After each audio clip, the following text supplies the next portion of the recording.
So I have decided to take the Series 65, and I wanted to make this video to share with you guys the why. Why am I going to take the Series 65 test?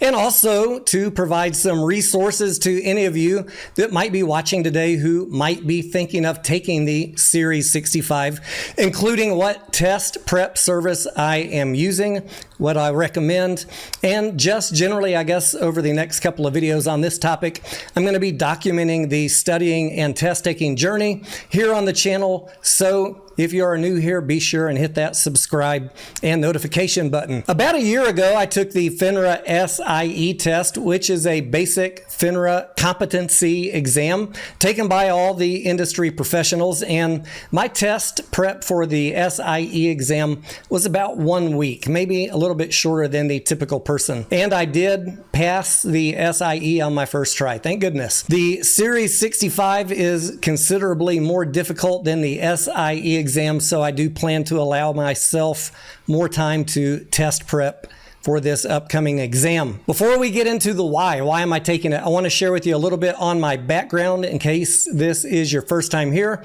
Maybe you're contemplating taking the test and you want to compare your level of education and experience and preparedness to mine, because I can assure you guys, I am not active in the financial industry. So if you are active in the industry, or if you're fresh out of college, you probably have a leg up on me. But a little bit more about me. My BA is in economics with a minor in finance and banking. That was 30 years ago, since I had to crack open those college textbooks.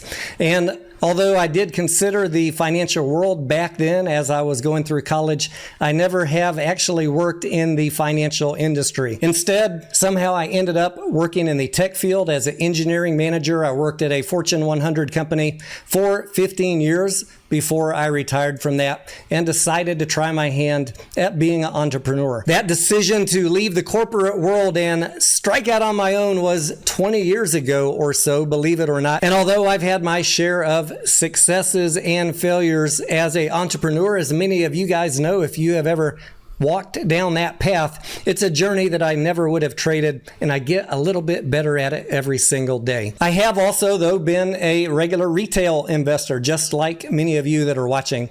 So to sum it up, the bulk of my experience comes from college education 30 years ago and just 30 years of grinding it out investing in the markets. I would categorize myself as a value investor, and my portfolio is mostly blue chip stocks, although I do enjoy the thrill of speculative trades just like many of you guys do. However, I do make sure that I have those speculative trades sized appropriately for the risk. Value investing, blue chip stock investing, although it is safer from a risk perspective, is a little bit more slow and boring. It takes years sometimes for these stocks to get to my price target level. So the speculative level trading is what keeps each week interesting as I'm here at the desk doing my trading. In July of 2021, I began this YouTube channel in the financial segment, and my primary goal here, as I view it, is really to help people make smarter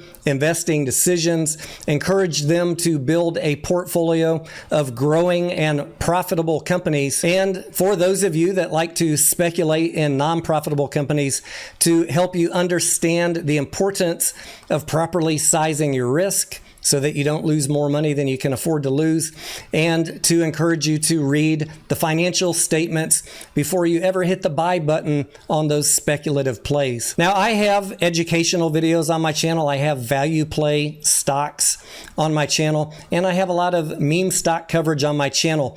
The reason that that last category is there is, frankly, there is a lot of misinformation in the meme stock community. There are a lot of people on social media and what I call the meme stock world who push a lot of conspiracy theories, and unfortunately they don't ever seem to want to read financial statements, or if they do read those filings and financial statements, they completely misinterpret them. Or I've even had them tell me, Tony, I just don't believe those financial statements that the company filed with the SEC. That company can't be trusted, which is unfortunate because although I have no problem with anybody having theories about a play, I think that you all should have your foundation grounded in the financial statements provided by the company and filed with the SEC. The other thing that I've noticed with the retail trading community is they mistrust or just don't even use the data and reports that are widely available and used by every professional in the finance industry. So although my channel is not popular because I am a little bit of a contrarian to what people want to hear, trying to teach you good trading rules and how to read financial statements. It's not real popular, but my goal is to help people see through the conspiracy theories and learn the importance of reading the financial statements and listening to company communications, especially if they're filed with the SEC. All right, with that background out of the way, why am I taking the Series 65? Great question. I am self-employed and I have no intention at this time to work in the finance industry. I am mostly just taking this test to test my knowledge, brush up on things that I might have forgotten, brush up on things that are new,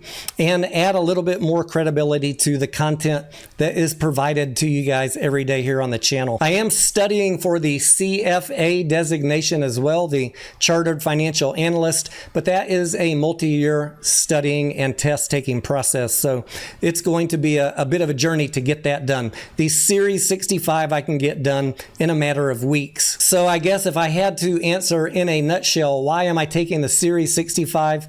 It's just for fun, it's for my benefit, and it's ultimately for your benefit too, if you are a regular viewer here on the channel. In the next video, I'm going to go through with you, if you are interested in learning what is the Series 65 exactly, how does it vary from the other tests out there that industry professionals have to take, and what test prep books and or software am I using or do I recommend? Guys, I learned the hard way when I took the SIE exam a year ago, what to do and what not to do.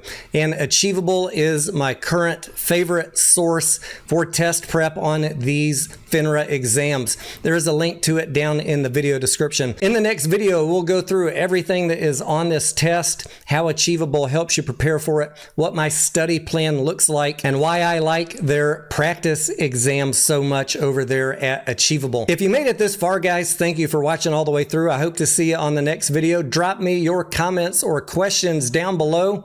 I am Tony Denaro, and I will see you on the next video.